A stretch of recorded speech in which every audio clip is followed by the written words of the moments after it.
पंचायत समिति सदस्य प्रतिनिधि श्री जोग सिंह जी, सरपंच जसोर श्री ईश्वर सिंह जी चौहान, कांकराला के सरपंच प्रतिनिधि श्री वक्ताराम जी परमार, मुंबई से पधारे हुए नितिन भाई, उत्तम सिंह जी, शंकरलाल जी माजीवाला और मंच पे विराजमान सभी अतिथिगण, साथ ही इस कार्यक्रम में अपनी निर्णायक भूमिका निभाने वाले श्री ये शिक्षक शारीरिक शिक्षकों को आभार व्यक्त करते हुए मैं इन छात्रों से आह्वान करता हूं कि सभी छात्र हार जीत का जो निराशा का या अहंकार का भाव है उसे त्याग दें। जो जीतता है वह अहंकार में नहीं आए, जो हारता है वो निराश नहीं हो।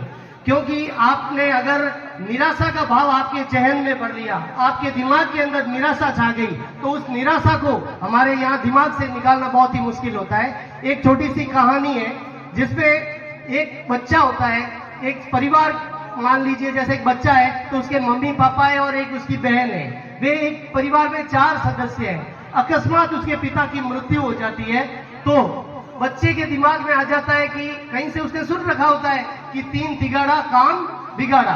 तो वो अपनी माँ से कहता है कि माँ अब तो पिताजी चले गए, अब हमारे इस परिवार में 3 सदस्य रह गए, अब हमारे परिवार में तो सब बिगाड़ा हो जाएगा क्योंकि 3 तिगाड़ा काम बिगाड़ा। तो माँ उसे समझाती है, माँ समझ जाती है कि इस बच्चे के मन में निराशा आ गई है, तो माँ समझाती है बेटा निराश क्यों होता है, जल्दी तेरी शादी करेंगे बहू आ जाएगी, वापस हमारे परिवार में 4 सदस्य हो जाएंगे। तो बच्चा कहता है ठीक है माँ ये बात भी सही है, लेकिन कुछ दिन बाद बहन की शादी कर देंगे, हम तो वापस वही 3 के 3, तो वापस हमारे परिवार में बिगाड़ा हो जाएगा। तो माँ वापस बच्चे को समझाती है कि बेटा अगर बहन चली जाएगी तो तेरे बच्चा भी तो होगा, वापस हम 4 हो जाएंगे। तो वो बच्चा वापस, क्योंकि उसके मन में निराशा भर गई है, तो वो बच्चा वापस कहता है माँ तू कौन सी अमर आई है, तू भी तो चली जाएगी, तो मेरे परिवार में तो वापस हम 3 के 3 रह जाएंगे।